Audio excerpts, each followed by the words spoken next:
Any Korea Avaratra misy ny antsoina hoe tafiky ny fafinaretana, Gipemjo amin'ny tenin zareo.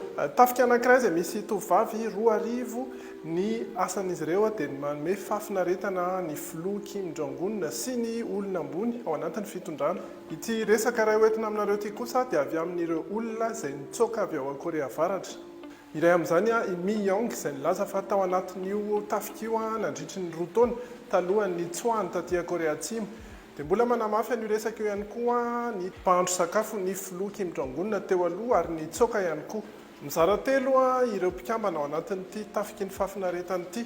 Ny voalohany dia mandihy sy mihira ny tena asany.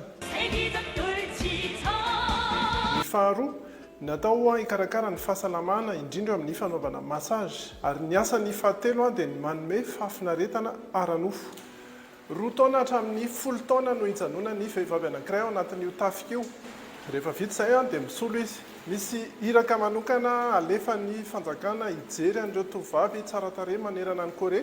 Ireo izay voafantina dia miakatra tia Pyongyang renivohitra manaraka fiofanana alohan'ny hidirany ao anatin'ilay asa.